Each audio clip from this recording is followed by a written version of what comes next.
국민건강보험료 누구나 내야 하고 꼭 필요하지만 고정소득이 없거나 미미한 은퇴자들에게 부담이 되는 것은 사실입니다.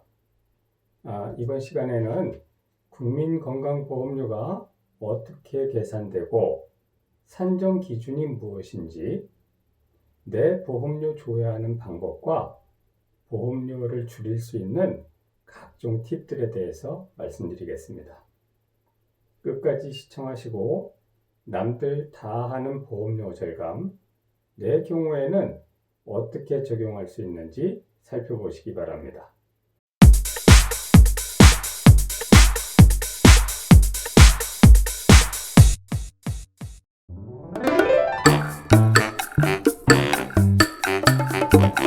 행복한 노후를 위해 필요한 것들이 여럿 있다고 합니다.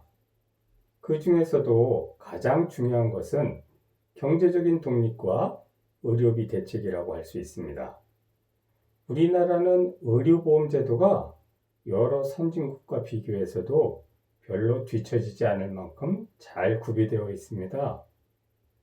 미국의 오바마 전 대통령이 우리나라를 보고 가장 부러운 게 두 가지라고 평소 입에 달고 살았는데, 그 첫 번째는 교육열과 인재 양성 시스템이고, 두 번째가 바로 전 국민 건강보험 제도입니다.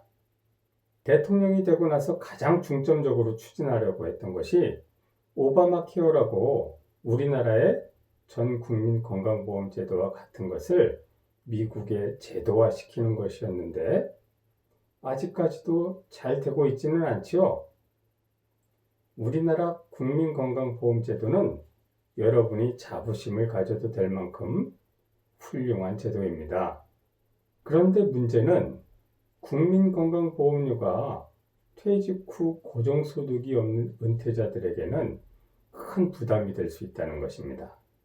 은퇴자들의 대부분의 자산이 부동산에 집중되어 있고, 그것도 평생 모아서 마련한 집 한 채인 경우가 대부분인데, 아무리 소득이 없다고 하더라도 집을 가지고 있다는 이유로 적지 않은 국민건강보험료가 부과되기 때문입니다. 게다가 현재 우리나라의 고령화 추세와 세계 최저 수준의 출산율 등으로 현재 내고 있는 국민건강보험료 수준은 지속적으로 인상이 불가피하다는 것입니다. 행복한 노후 생활을 위해서 필수적인 보건의료의 안정화를 위해 의료보험료 지출 수준을 한 푼이라도 줄이는 것이 중요한 이유입니다. 국민건강보험은 1963년 12월에 의료보험법 제정으로 몇몇 기업에 한정되어서 실시된 이후에 수차에 걸쳐서 그 대상 범위를 확대해 왔습니다. 1989년 7월에 도시 자영업자를 대상으로 의료보험이 시행되면서 특별법의 보호를 받는 사람을 제외하고 모든 국민이 의료보험의 적용을 받게 되었습니다. 의료보험의 재원은 보험료, 국가부담금, 기부금 등으로 구성되는데, 보험료 부담은 고용관계인 경우 일정 범위의 근로소득을 기준으로 3에서 8% 범위 내에서 회사가 절반, 근로자가 절반씩 부담하고, 공무원 및 사립학교 교직원의 의료보험의 경우는 공무원은 정부가 회사 역할을 맡아서 보험료의 절반을 부담하고, 사립학교 교직원은 학교 법인이 절반을 부담하는데 정부가 학교 법인 부담분의 40%를 지원해 줍니다. 자영업자는 재산과 소득, 가구 원수 등을 기준으로 자부담하는 것을 원칙으로 하였으나 1988년 농어촌 지역 의료보험 실시와 1989년도 도시지역의 의료보험이 실시됨에 따라서 정부가 절반을 부담하게 되었습니다. 중요한 것은 전 국민 건강보험이 전체 국민의 의료 혜택이 되는 것은 틀림없으나, 동시에 대상자 누구나 보험료를 부담해야 하는 의무사항이기도 하다는 것입니다. 즉, 국민건강보험료는 누구나 내야 한다는 것이고 이것이 퇴직한 무소득 은퇴자들에게는 큰 부담으로 작용한다는 것입니다. 직장인들의 경우 회사에서 알아서 부담분 결정하고 보험료 사전 공제한 후에 급여를 지급하기 때문에 크게 신경 쓸 일이 없습니다. 하지만 자영업자나 퇴직 후 은퇴 생활을 하시는 분들은 고정소득이 없거나 미미한 상태에서 많게는 몇십만 원씩 건강보험료를 납부해야 하기에 정말 큰 부담이 되는 게 사실입니다. 여기서는 지역 건강보험료를 위주로 산정 기준을 간단하게 살펴보겠습니다. 지역 건강보험료는 크게 소득, 재산, 자동차 세 가지의 점수를 합산한 뒤에 매년 달라지는 건강보험료율이 있습니다. 2019년에는 189.7입니다. 이 건강보험료율을 곱해서 계산해 줍니다. 그리고 여기서 나온 금액을 경감 사유가 있는 경우에 경감을 해준 뒤에 장기 요양보험료를 합산해서 공지가 나가게 됩니다. 소득은 총 97개의 등급으로 점수를 매깁니다. 연소득 기준이고 이자소득, 배당소득, 사업, 근로, 연금, 기타 소득의 총합으로 이루어집니다. 1등급이 100만원에서 120만원 사이 82점부터 97등급이 11억 4천 초반대 32,372점까지 점수가 분류되어 있습니다. 자세한 사항은 국민건강보험 홈페이지 소득 등급별 점수표를 참조하시면 됩니다. 재산의 경우 본인 명의의 자산 금액을 합한 금액을 기준으로 1등급에서 60등급까지로 분류됩니다. 1등급이 450만원 이하인데 22점이 부과되고요. 60등급이 77억 8,124만원 초반대 2,341점까지입니다. 자동차의 경우에는 본인 명의의 자동차 연수, 배기량, 가격, 종류에 따라서 등급이 매겨지고 점수가 부여됩니다. 11점부터 217점까지 매겨지는데 역시 국민건강보험 홈페이지에 자동차 등급별 점수표를 참고하시기 바랍니다. 참고로 자동차 사용 연수가 9년 이상인 경우에는 점수가 부여되지 않습니다. 참고로 은퇴 후 소득이 한 푼도 없이 아파트 한 채, 5억 원 상당의 아파트 한 채만 가지고 있는 경우에 매월 납부해야 할 건강보험료는 재산 점수가 812점이 나와요. 곱하기 189.7을 해서 15만 4,036원이 계산되고 여기에 소득 최저 기준이 13,550원입니다. 이것을 합쳐서 16만 7,586원이 됩니다. 여기에 장기 요양보험료를 합산한 금액이 공지되는 거죠. 건강보험료를 체납했을 때에는 불이익을 받게 됩니다.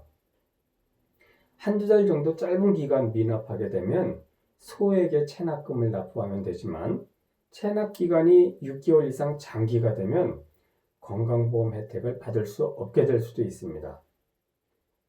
연간 소득이 2천만 원 이상이거나 재산이 2억 원을 초과하는 사람이 6개월 이상 건강보험료 장기 체납할 경우에는 병원비, 입원비, 약값, 요양기관 진료비 등 모두를 국가 지원 없이 본인이 100% 부담해야 됩니다. 또한 건강보험료는 세금과 같이 국민이 납부해야 할 의무사항입니다. 건강보험료 미납이 되면 우선 독촉장이 발부가 되고 3개월 이상 체납 기간이 길어지면 예금이나 채권 등 자산에 대해서 압류 조치도 가능합니다. 급여나 자동차, 부동산 압류 등의 경제적 불이익이 발생할 수 있습니다. 체납액의 일시 납부가 어려울 경우에는 체납 금액이나 체납 개월수에 따라서 최대 24회까지 분할 납부할 수도 있습니다. 건강보험료는 퇴직을 하고 사회에 나옴으로써 직장 가입자에서 지역 가입자로 전환되었을 때 가장 먼저 부담하게 되는 난관 중에 하나입니다.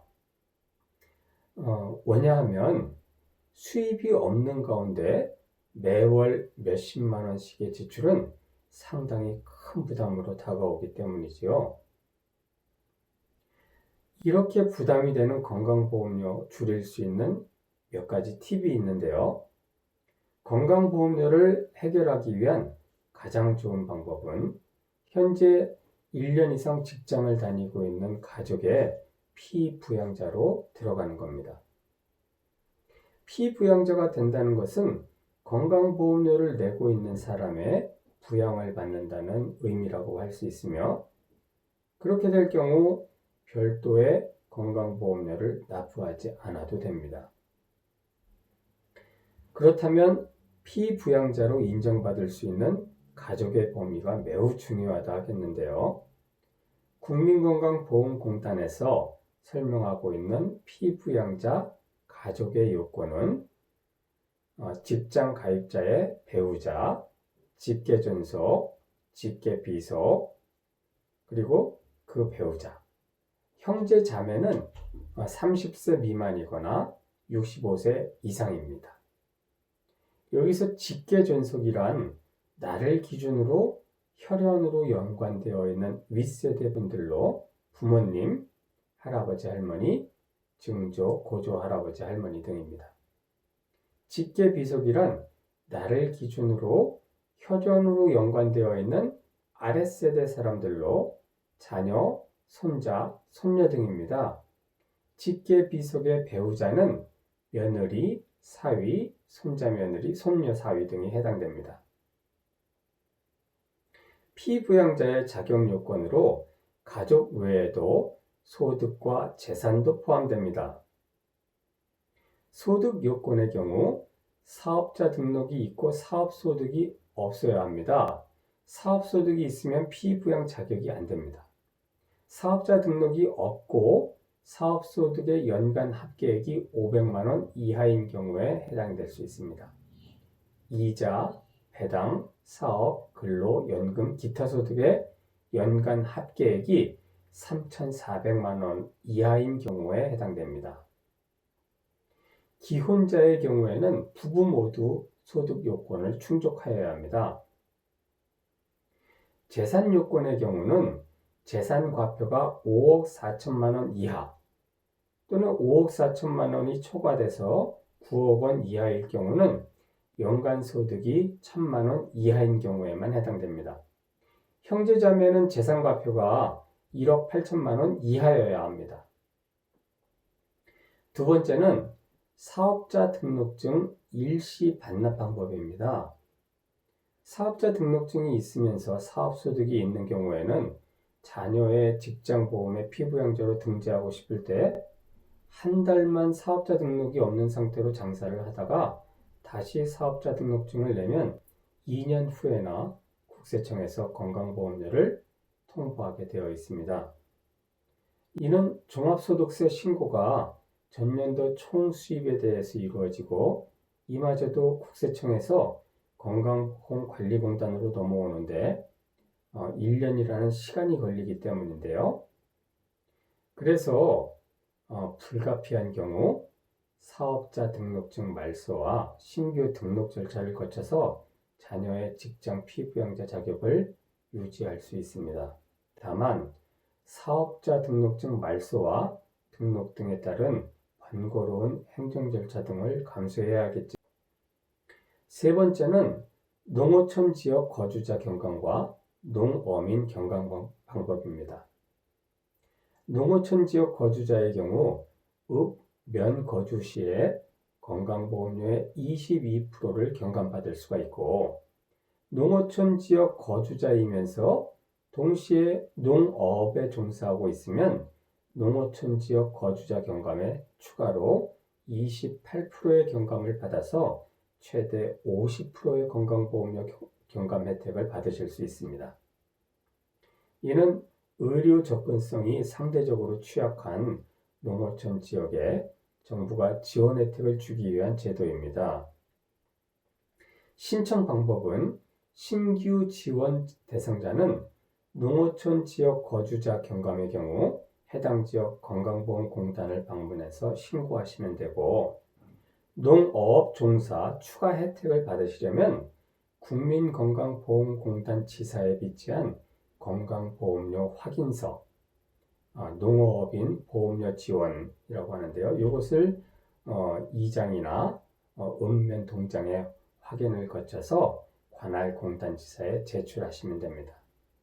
은퇴 후 한푼이 아쉬운 때 고정비 지출의 큰 부분을 차지하는 국민건강보험료 꼼꼼히 따져보시고 내가 줄일 수 있는 방법을 찾아보시길 바랍니다. 커피 브레이크 김건호였습니다.